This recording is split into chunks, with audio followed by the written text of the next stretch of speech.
ವಾಹನ ಸವಾರರು ಕಡ್ಡಾಯವಾಗಿ ಹೆಲ್ಮೆಟ್ ಧರಿಸಬೇಕು.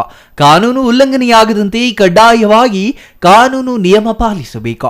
ಮನುಷ್ಯ ಏನು ಬೇಕಾದರೂ ಸಂಪಾದನೆ ಮಾಡಬಹುದು, ಆದರೆ ಪ್ರಾಣ ಕಳೆದುಕೊಂಡಾಗ ಪಡೆಯಲು ಸಾಧ್ಯವಾಗುವುದಿಲ್ಲ. ಯಾವುದೇ ಪ್ರಕರಣಗಳು ಕಂಡುಬಂದಲ್ಲಿ ತುರ್ತು ಸಹಾಯವಾಣಿ 112ಕ್ಕೆ ಕರೆ ಮಾಡಿ ಎಂದು ಮನವಿ ಮಾಡಿದ್ರು.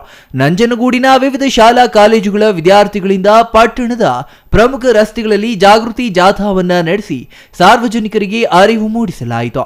ಇನ್ನು ಈ ಸಂದರ್ಭದಲ್ಲಿ ಪಟ್ಟಣ ಪೊಲೀಸ್ ಠಾಣೆ ಪಿಎಸ್ಐ ಬಸವರಾಜು, ಸಂಚಾರ ಪೊಲೀಸ್ ಠಾಣೆಯ ಪಿಎಸ್ಐ ಜಯಪ್ರಕಾಶ್, ಪಿಎಸ್ಐಗಳಾದ ಸಿದ್ದರಾಜು, ಪ್ರಕಾಶ್, ಎಎಸ್ಐಗಳಾದ ವಸಂತ್ ಕುಮಾರ್, ಶ್ರೀನಿವಾಸಮೂರ್ತಿ, ಮಹಾದೇವು ಇನ್ನೂ ಹಲವರು ಹಾಜರಿದ್ದರು.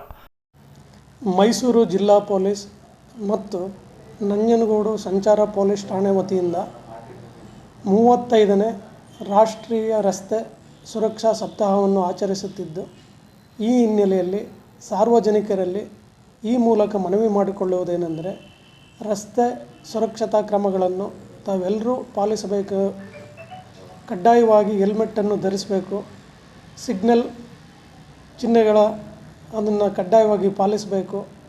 ಹಿಂಬದಿ ಸವಾರರು ಕೂಡ ಹೆಲ್ಮೆಟ್ಟನ್ನು ಧರಿಸಬೇಕು.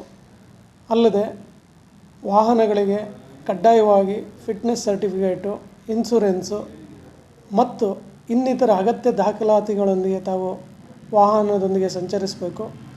ವಾಹನದಲ್ಲಿ ಯಾವುದಾದ್ರು ಅಪಘಾತಗಳು ಸಂಭವಿಸಿದಲ್ಲಿ ತಕ್ಷಣವೇ ಪೊಲೀಸರಿಗೆ ಅಥವಾ 112ಗೆ ಕರೆ ಮಾಡಿ ಮಾಹಿತಿಯನ್ನು ತಿಳಿಸಿದರೆ ನಿಮ್ಮ ಪ್ರಾಣವನ್ನು ಪೊಲೀಸರಾಗಲಿ ಸಾರ್ವಜನಿಕರಾಗಲಿ ಉಳಿಸೋದಕ್ಕೆ ಸಹಾಯ ಆಗುತ್ತೆ. Kumar, CTV news, Nanjangud.